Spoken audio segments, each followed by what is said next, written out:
graduation as we release them onto an unwitting nation. Now, I came here from San Diego, don't ask me why. It was January 2017. They got here in July. Now, after 5 years, you know, memories get to be kind of a haze, but last night I had a really clear dream about their final few days.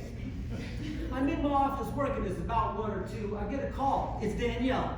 Dr. K, can I come talk to you?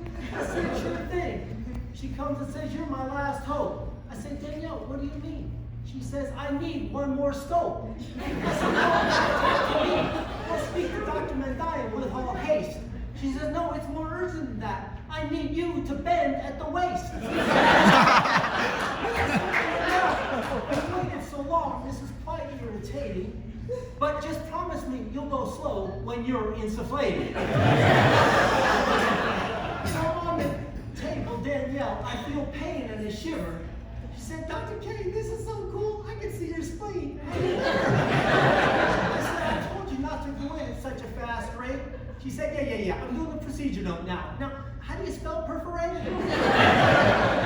So they went in and fixed me. It's post-op day 9 or 10. And who do I see in the doorway?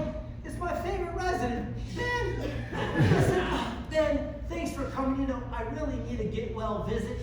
He said, that's not why I'm here. I said, then what is it? Then he pushed on my belly. I said, hey, that's quite sore.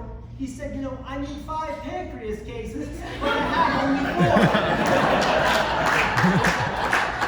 4. So he pulled out a gun, and he said, you know, they call this a gat? I said, I didn't even think you were cool enough to know they call it that.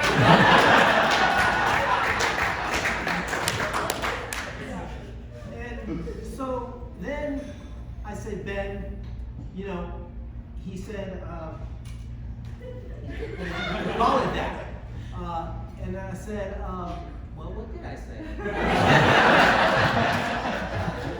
And then he said, oh yeah, I know how to use it. I said, oh, that's fantastic. Then he shot me. I looked down. The wound was epigastric. And he said, oh no, I got it. This case will be great. I don't care if it's the head, body, tail, or uncinate. Then he pushed on me again. I said, hey, that's quite tender. I bet my pancreas is as damaged as your car's left rear fender. I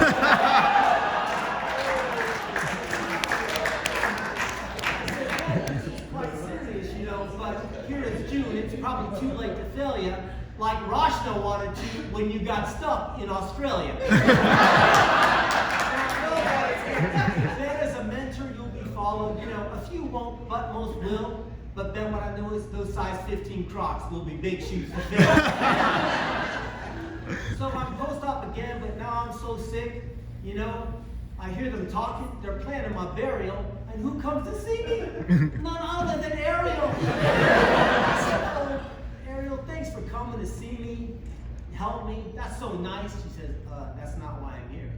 I need some advice. I said, okay, sure, come sit down, let's talk. Is it a difficult life decision? She said, no, my burn program said I need 1 more skin excision. I said, no more trips to OR.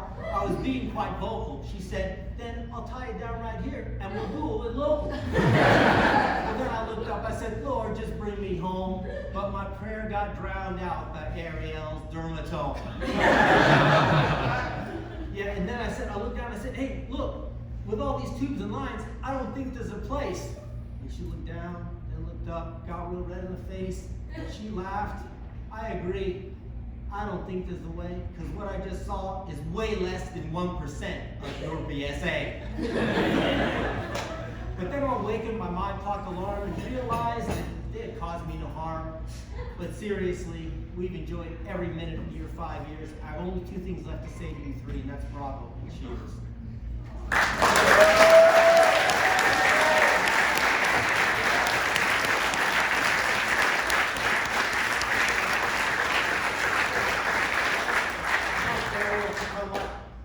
Ariel, where are you?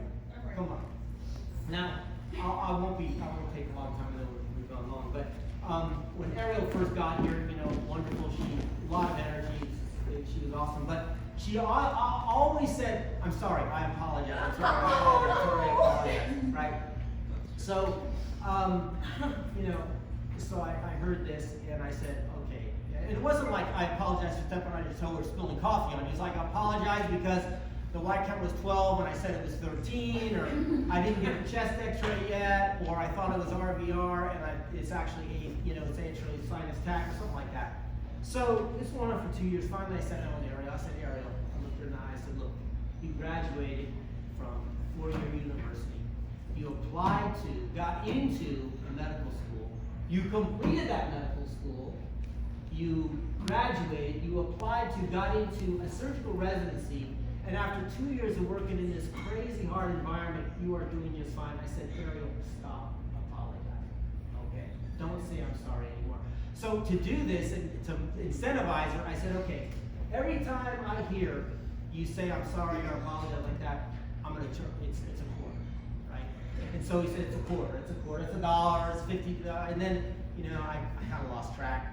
So I started making up totals and started but this is really a message not just for Ariel, but for all of you in training, that you have accomplished so much.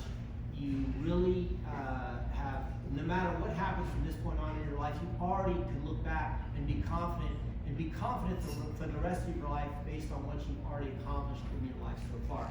So, Ariel, this is a jar. This is what I call, this is Ariel's sorry jar. Okay? Ariel, what I want you to do, I want you to keep this on your desk for your whole career, because you know what? Nobody knows about this. Oh wow, it's full. You have no more apologizing. You do not need to say I'm sorry. You do not need to say I'm apologizing, because you have gotten it already. And that's it.